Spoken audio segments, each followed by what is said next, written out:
नमस्कार, रेवाज kitchen and लाईफस्टाईलमध्ये तुमचं स्वागत आहे।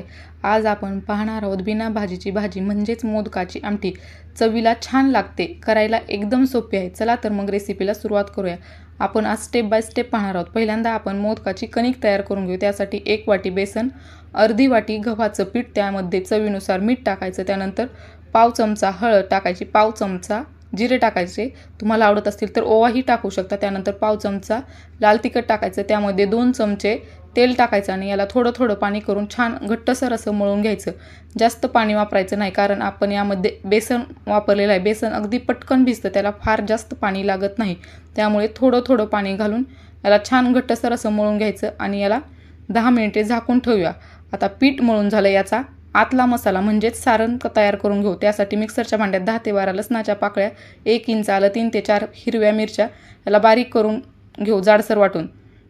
त्यानंतर यामध्ये हे बारीक झालं करून घेतलं। आता यामध्ये घालूया 1 चमचा भाजलेले तीळ, 3 ते 4 चमचे भाजलेले शेंगदाणे, 1 वाटी भाजलेलं सुकं खोबरं, याला छान असं जाडसर बारीक करून घेऊ। जास्त बारीक करायचं नाही, कारण शेंगदाणे आणि तिळाला तेल सुटतं। त्यामध्ये बेसिक मसाले टाकून घ्यायचे, जसं की कांदा लसूण मसाला, हळद, मिरची पावडर, धना पावडर, जिरे पावडर असे बेसिक मसाले यामध्ये टाकायचे। चवीनुसार मीठ टाकायचं आणि याला छान असं एकजीव करून घ्यायचं, म्हणजे सर्व मसाल्यांची चव यामध्ये मिक्स होते, त्यामुळे छान एकजीव करायचं।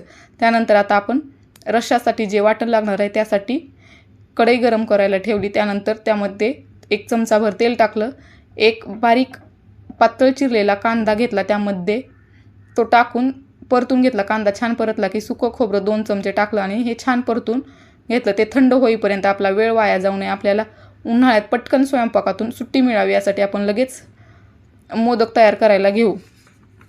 तर मोदक करताना आपण लहान लहान गोळ्या करायच्या, कारण मोदक हे शिजून खूप असे मोठे होतात, त्यामुळे सुरुवातीला लहानच करायचे आणि त्याला लाटून घ्यायचं आहे आणि यामध्ये सारण भरायचं आणि याला मोदकाचा आकार द्यायचा। यात मसाला भरायचा, याला मोदकाचा छान असा आकार द्यायचा। बघू शकता इथं व्हिडिओमध्ये मी आपला जसं आपण कळीचे मोदक करतो तसा आकार देत आहे। असा मोदकाचा आकार द्यायचा आणि याला असं छान बंद करून घ्यायचं। यामध्ये सारण भरपूर असं भरायचं, कारण सारण भरल्यामुळेच मोदकाला चव छान येते, त्यामुळे सारण भरपूर असं भरायचं आणि असा हा मोदक तयार करून घ्यायचा। खूप जाडही लाटायचं नाही, कारण जाड लाटले तर ते शिजणार नाहीत आणि गिळगिळीत होतील।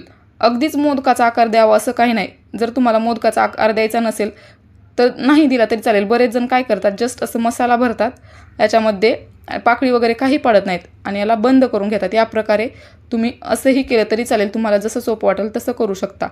या रेसिपीला बरीच नावे आहेत, जसं की कोणी याला डुबुक वडे म्हणतं, तर कोणी उंबरहंडीची भाजी किंवा मोदकाचा रस्सा असं म्हणतात। तुमच्याकडे काय म्हणतात ते कमेंटमध्ये नक्की सांगा।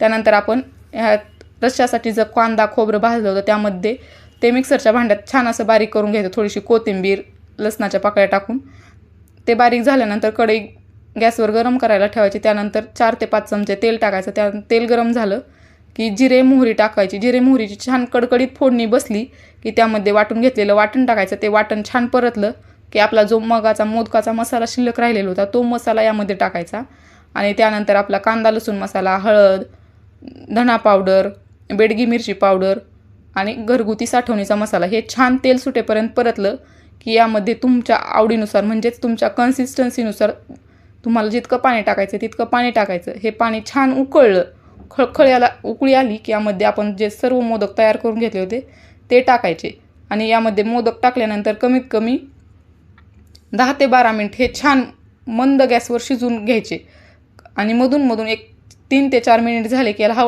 हलवून घ्यायचं, कारण मोदक एकसारखे शिजले जावे म्हणून।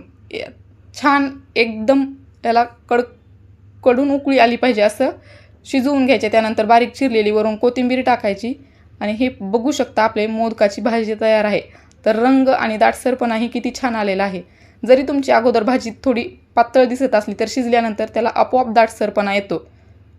तर बघू शकता भाजी आपली किती छान झालेली आहे। जर तुम्हाला व्हिडिओ आवडला असेल तर लाईक, शेअर आणि सबस्क्राईब करायला विसरू नका। धन्यवाद।